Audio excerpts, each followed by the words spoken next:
Hey, my friend. I'm reading this book, Atlas Shrugged, and as you can see, it's a huge book. It's going to take me a long time to get through it.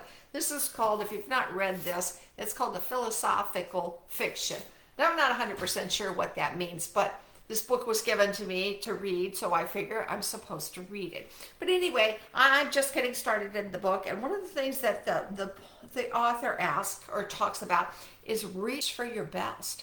But the question is, what is your best? And I was sitting here thinking about it, and I thought, well, what is my best? Or what is your best? And how do we know what our bests are? And so I was thinking about that and came up with several points that I kind of wanted to share with you to think about how do you become your best self and share it with the world. Then tip number one is identify your core values. What do you stand for? Is it honesty? Is it creativity? Is it empathy? Is it growth? Is it education?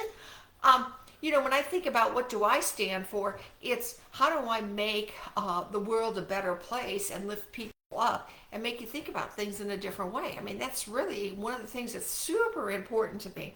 But number two, prioritize self-care and self-compassion.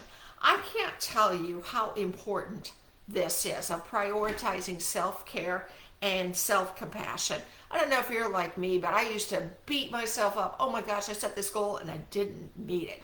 I read a book that was about the gap and the gain, and basically it said, high achievers tend to really look at my goal was here and I started here and I got to here. Well, I didn't get to this goal up here, but instead of measuring the gap, which is from here to here, measure the gain, these little incremental gains. And if you study top leaders, that they can't believe where they are in 5 years, but in the year they can't believe how little they got done. And so when you measure that gap, your gain, you're progressing and it makes you feel good. So I talk about that. That's self-compassion. Look at the gains you've done instead of the gaps.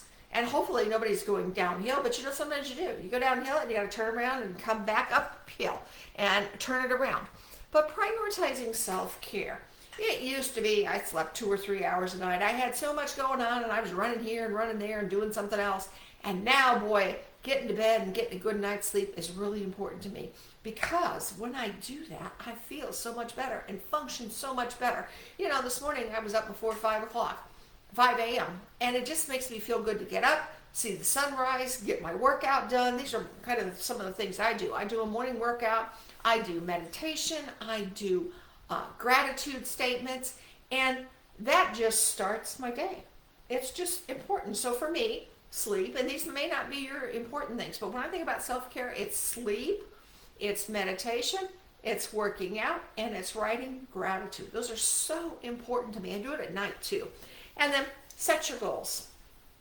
I can't tell you, if you don't set goals, you're not going to achieve things. And you want to set goals and say, this is what I want to do and how I want to do it, and go measure yourself. And things change. I used to want to be a world-renowned speaker, and now I'm not 100% sure I want to do that. But I did do a lot of speaking, and that's okay. But you reflect. Here's my goal. Did I achieve it? Did I not? Is it important to me? Should I change my goals and move forward?